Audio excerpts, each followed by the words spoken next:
What's up, y'all? Thanks for tuning in today. We're going on a little bit of a driving trip through Arcadia out here in Phoenix, Arizona. This is personally one of my favorite places out here in the valley. It is a little bit pricey, but it's a nice area. So I figured we rode through Arcadia. You guys can see what the neighborhoods look like. So let's just jump right into it. Let's go. Alright, so I pulled up the map right here. This is straight off the Redfin app.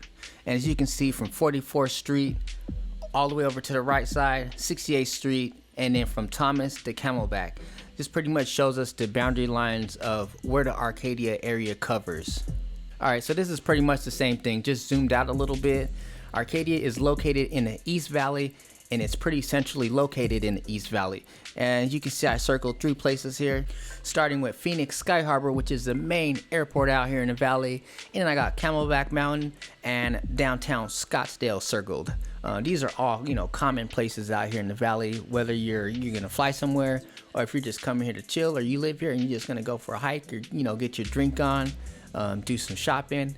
You can do all that in the Scottsdale area right there, making Arcadia really centrally located. And another thing, I didn't circle it, but Arcadia is not too far from downtown Tempe. It's probably about a 15-minute drive from that area there, which is also a big plus.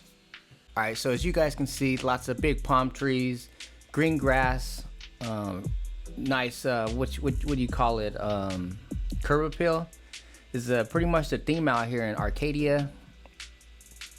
And most of the whole Arcadia pretty much looks like this. As you start to get closer to Thomas, it starts to taper off a little bit. If you look to the left here, there's some new construction going up right there. It looks like somebody's building a house on that lot. As I was driving through the neighborhoods, I noticed a lot of homes that looked as if they had been flipped, or if they're in the process of getting flipped. So it looks like this is a good area for investors if you got the money to flip one of these properties. Just to buy in, you're probably going to pay a minimum of $400,000, but you can have big returns on your flip. And just to buy in for as a regular consumer to buy a house in Arcadia, the price point is going to be at a minimum of $500,000 just to buy into the neighborhood. A lot of these houses you're seeing here are probably $700,000, $800,000, $900,000 houses. But this is one of the nicest areas in the valley. You see on the right hand side there's some mid-century modern homes. Again, nice tall trees and palm trees. So as we take a turn here to the right, let's see what we got. Just more trees, more green, more grass. As you can see up ahead, there's actually that's Camelback Mountain right there.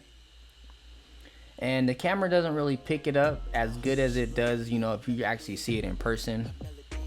That mountain is massive. You're just standing there and you're sitting in your backyard looking towards that mountain. It's huge. Like I said, the camera doesn't really pick it up or do it any justice. Just more cruising here. And I looked up how much it would cost to rent over here, and it ranges. It varies between what you're getting. If you're getting a condo or a townhouse or a house, your rent is going to range anywhere from I think the cheapest I've seen for a 1-bedroom apartment was about $1,000, roughly about $1,000 for a 1-bedroom, 1-bath apartment. And that was the lowest I had seen, and it goes up from there. So I had seen some 1-bedrooms that went up to $1,500. And I had seen some 2-bedrooms as low as $1,300 or $1,400 for a 2-bedroom, 1-bath. And I also looked at some houses that they had for rent over here, and the highest one that I had seen, this is a crazy number, and I couldn't believe this, but the rent for one of these houses was $25,000 a month. Yeah, so that's pretty wild there. But I did see houses for rent here in the $3,000 range, and it just kind of fluctuates. Everything's kind of all across the board with pricing. when it comes to renting a house. Obviously, it goes off of square footage and bedrooms and all of that. But you can still get in, if you're going to rent like a condo or something like that over here, you can still get in, anywhere from $1,500 to $2,500 for like a 2-bedroom. So, I mean, it's not too crazy. There's a lot of other places around the country that are a lot more expensive that aren't nearly as nice as it is over here. And Arcadia is a fairly safe community too as well. So as we go around this roundabout, on the left here, it looks like some more investors going through. And I kind of wanted to touch base on the investor topic again really quick. As I was saying earlier, that you can, buy in at $400,000 and flip a house. Those are the more affordable homes that investors can buy in at, was that $400,000 range. A lot of these homes I'm seeing in here, they're not buying in that cheap. If you ask me, I have to look it up. But they're going through and building these homes, just like this one here on the left, and they're probably paying. My guess is they're probably paying about $800,000, maybe $900,000 for either the land or a house that's just completely beat up, and they're probably putting maybe $200,000-$300,000 into the renovation, if not building a completely new house. And the returns on it are good if they can sell this this house, because they're going to sell it probably for 1.5, 1.6, 1.7 million. So after holding costs and all that, they may pocket a good $100,000 at the minimum on these big flips here, on these more expensive homes. And so if any of you guys ever want to look up, kind of get a guesstimate on, how much investors are making on these kind of properties when they're flipping them, it's actually fairly simple to kind of get an idea. You won't be able to tell the holding costs or how much they put into the rehab, but you can tell what they bought the house for, and you can obviously tell what they're putting it on the market for. So the best way to do that is, you just pull up the Redfin app and just kind of do a search of the homes in your area, and just kind of look around for one that looks like it's been flipped or remodeled. And you can usually tell that by basically just by the way the house looks. If it looks like it's got new flooring, looks like it's got new countertops, new paint. A lot of times they'll paint the outside of the house, paint the front door, new fixtures, all that stuff. So you look for those types of houses. And while you're in the app, if you go down and scroll to the bottom, there is a price history on almost every house. So if you look at the price history, you can tell that it'll have the current price. It'll usually have a price about 3 months prior to when the house is sold, and that's usually when the investor buys it, because they usually try to, the turnaround time is usually about 3 months is what they shoot for, and even faster if they can get it up on the market quicker than that. But you'll see the pricing history, and let's say it says $150,000. It was sold 3 months ago for $150,000, and the current price on it now is $250,000. So you can tell there that that's a $100,000 spread, and that's not factoring in like I was saying earlier, the holding cost and the cost of the rehab. So you could just make an estimate on what you think that is, but you kind of get a ballpark range of how much investors are making on their properties. And me and the wife, we'll go through and we'll just kind of cruise these neighborhoods just periodically, just because it's to us it's pretty motivational, just seeing all these beautiful houses, because we love houses. Me and my wife do. And since we've been out here in the valley, we've bought 3 houses, and we've sold 2 of them. We've been very fortunate. We're not like big time investors, at least not yet, but we do try to buy a house every 1 to 2 years. We'll go through, we'll buy a pretty much an ugly house. We'll go through, remodel it, and after about 1.5 years, 2 years, we'll either list it for sale or we will put it on the market as a rental. It's been working out pretty well for us. We've been very fortunate. Hopefully one day we can scale that up a little bit. But we've been on an investing train probably for about 4 or 5 years now. So that's how we know a little bit about real estate investing. All right, so we just pulled up to Indian School, and right ahead, that is a canal. And it has a bike path that runs along it, and this canal goes east and west down Indian School. So here we're getting into a lot of the smaller houses, and these are the ones that I would say the buy-in point is anywhere from, you know, these are the ones I'm talking about when I say 500,000. You're probably going to spend anywhere in that range to buy into one of these smaller homes here. And we are getting, you know, closer to Thomas. As I said, as you get closer to Thomas, the homes get a little bit smaller in square footage. Well, actually a lot of bit smaller, you know, compared to some of the other ones we had just seen a little bit ago.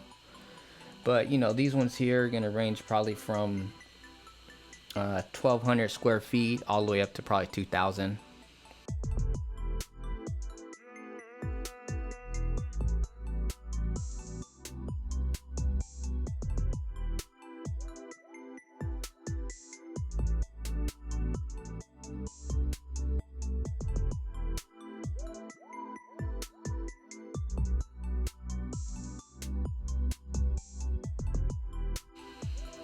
Beautiful house down the right, mid-century modern. I love mid-century modern homes. That's kind of our dream home one day. We plan on buying as our forever home, a mid-century modern style property, and I think we can get there one day if we just stay on track. And let's see, so as we keep driving along here, yeah, these are really nice houses. I really like these ones. You know, I don't see myself personally in one of those big 5,000, 6,000 square foot homes. I just want something really nice like this.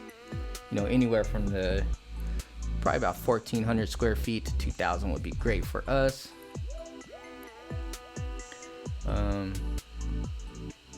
Yeah, so we're just more cruising here. Keep it going, let's keep it going. And right now I believe we're heading south. We're heading closer to Thomas, or we could actually, no, I think we're heading, yeah, we're heading south. All right, so here, this is multifamily. These are pretty much like duplexes, triplexes, and fourplexes. We might have a few sixplexes in there too, which is a little bit larger multifamily. But the ones on the left here, it looks like these are all duplexes and triplexes. And you know, these are the ones that, you know, that you could rent. And you, like I was saying earlier, you could probably rent one of these 2-bedroom 1-bath units here for anywhere from 1,500 to probably about the 2,000 range in some of these, because these are, you know, it's a little bit cheaper because it's closer to Thomas. A lot of these ones here on the left, more kind of mid-century modern duplexes. And hopefully I'm not boring you guys too much with this real estate talk, but I just want to point out, if you are looking to purchase a home out here, I would always suggest getting a investor-friendly real estate agent, because I always think it's best to buy a property undervalued rather than paying market value. And the investor-friendly real estate agents, you know, are a little more knowledgeable when it comes to purchasing, because you don't want to buy a house and you pay too much for it, especially right now with the coronavirus. We don't know what the market's going to do, so if you're going to buy, it's always good to buy, you know, with a little bit of a discount. Or if you're going to get into investing, you know, you kind of give yourself those options and a different perspective from somebody who knows that type of stuff. And I do have a really good agent that we work with out here. You guys can reach out to me if you would like his information. He'd be more than happy to help you guys. But yeah, that's pretty much it. It turned out to be a video with a lot of real estate talk. It's not what I was planning on doing, but you know, ended up, you know, rolling that way. So I appreciate you guys cruising the neighborhood with me, so I can show you one of my favorite areas.